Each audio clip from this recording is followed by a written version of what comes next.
অভিশপ্ত শয়তান হইতে মহান আল্লাহর আশ্রয় প্রার্থনা করিতেছি তাহার অনিষ্ট হইতে, যে আত্মগোপন করে কুমন্ত্রণা দেয় মানুষের অন্তরে, জিনদের মধ্য হইতে মানুষের মধ্য হইতে। হে দয়াময়, তুমি আমাদেরকে আশ্রয় দান করো তোমার সৃষ্টির সকল কিছুর অনিষ্ট হইতে। দয়াময় করুণাময় পরম দয়ালু মহান সৃষ্টিকর্তার নামে শুরু করিতেছি। আশা করি আপনারা ভালো আছেন, সুস্থ আছেন ও সুন্দর আছেন। আল্লাহ আমাদের জন্য তার বিধানকে সহজ করে দিয়েছেন, অর্থাৎ এই কিতাবকে আল্লাহ সহজ করে দিয়েছেন, কিন্তু আমরা এই কিতাবকে কঠিন করে নিয়েছি।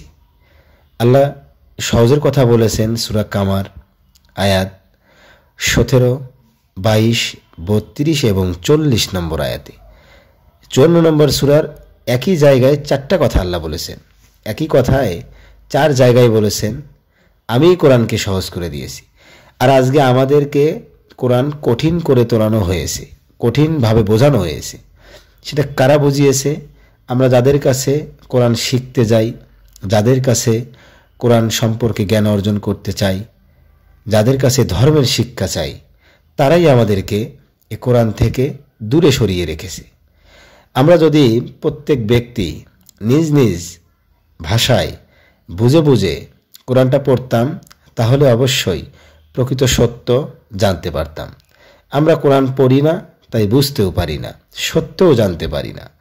আল্লাহ আমাদেরকে কোরআনে সব রকমের বৃত্তান্ত তুলে দিয়েছেন, সব রকমের কথা তিনি বলেছেন, কিন্তু এই সব আল্লাহ বলা সত্ত্বেও আমরা কোরআনকে কঠিন করেছি। কিভাবে? আমরা অনেকেই বলি যে কোরআন বুঝতে গেলে হাদিস লাগবে, কোরআন জানতে গেলে ইজমা কিয়াস লাগবে, মাযহাব লাগবে। এইভাবে কোরআনকে বহু ভাগে বিভক্ত করা হয়েছে, কোরআনকে অনেক কঠিন করে তোলানো হয়েছে। কিন্তু আল্লাহ কোরআনকে কঠিন করে দেন নাই, আমরাই কঠিন করেছি। এটা আমাদের মধ্যে যারা আছে, আমরা মানুষ যারা আছি তারাই করেছে এটা। আল্লাহ বলছে সহজ, আমি বলছি কঠিন। মানুষের মাঝে অনেকেই আছে, যদি তাকে বলা হয় যে আপনি কোরআন পড়েন না কেন, তখন অনেকেই অজুহাত দেয় যে আমার শরীর ঠিক নেই, অনেকেই অজুহাত দেয় যে আমার সময় হয় না, সময় মেলে না। আবার অনেকেই বলে ভাই আমি তো পড়তে পারি না, তাহলে পড়বো কিভাবে? ভাই আপনি আরবি না পারেন, বাংলায় পড়েন, বাংলায় তো পড়তে বলেছে আল্লাহ আপনাকে।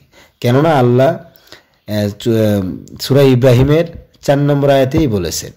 এখানে বাংলা, আরবি, ইংলিশ বা হিন্দি, এখানে যে যার ভাষাতেই আল্লাহ তাকে কোরআনটা দিয়েছেন।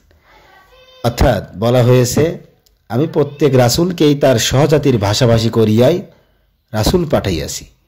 আল্লাহ রাসূল প্রত্যেক জাতিতে রাসূল পাঠিয়েছেন, পাঠাবেন নিজ নিজ ভাষা দিয়েই। তাহলে মুহাম্মদ সাল্লাল্লাহু আলাইহি সাল্লামকে কোরআন দেওয়া হয়েছে আরবি ভাষায়। আরবি স্বাভাবিক, আমি পড়তে পারি না, তাহলে আমি যেহেতু বাংলাদেশের একজন নাগরিক বা আমার মাতৃভাষা বাংলা, তাহলে আমাকে বাংলায় পড়তে হবে। কেন? বোঝার জন্য। কেননা কোরআন আল্লাহ যে আদেশ নিষেধগুলো করেছেন সেগুলো আমাকে মানতে হবে। তাই সেই আদেশ নিষেধ যদি আমি নাই বুঝি, তাহলে আমি মানবো কিভাবে? তাই আমাকে মানতে গেলে বুঝতে হবে, আর জানতে গেলে পড়তে হবে। যখন আমি পড়ব তখনই তো আমি মানব, যখন আমি বুঝবো তখনই তো আমি মানব। কিন্তু আমরা সেটার মধ্যেই নাই। আমরা কোরআন বুঝিও না, কোরআন মানিও না। কোরআন থেকে দেখুন, আমরা কোরআন থেকে অনেক দূরে সরে গিয়েছি, ছিটকে গিয়েছি।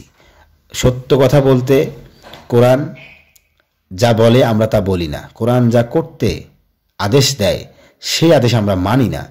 আমরা কোরআনকে পরিত্যাজ্য করেছি, কোরআনকে অস্বীকার করেছি, কোরআনকে অসম্পূর্ণ মনে করে আসি। এ কথা আল্লাহ সূরা ফুরকানের 30 নম্বর আয়াতে বলেছেন। সেদিন রাসূল আপনার আমাদের সকলের বিরুদ্ধে সাক্ষী দিয়ে দেবে। কিভাবে সাক্ষী দেবে? রাসূল বলবে, হে আমার প্রতিপালক, নিশ্চয়ই আমার এই জাতি এ কোরআনকে পরিত্যাজ্য করেছে, তারা এই কোরআনকে অস্বীকার করে আছে। সেদিন রাসূল যদি সাক্ষী দেয়, তাহলে আল্লাহ তিনি তো সব কিছু দেখেন, পরিবেষ্টন করে আসেন। তাহলে সেদিন কি আমরা ছাড় পাবো? আমরা কখনোই ছাড় পাবো না। তাই বলবো আপনারা নিজ মাতৃভাষায় একটিবার হলেও কোরআন পড়ে দেখুন।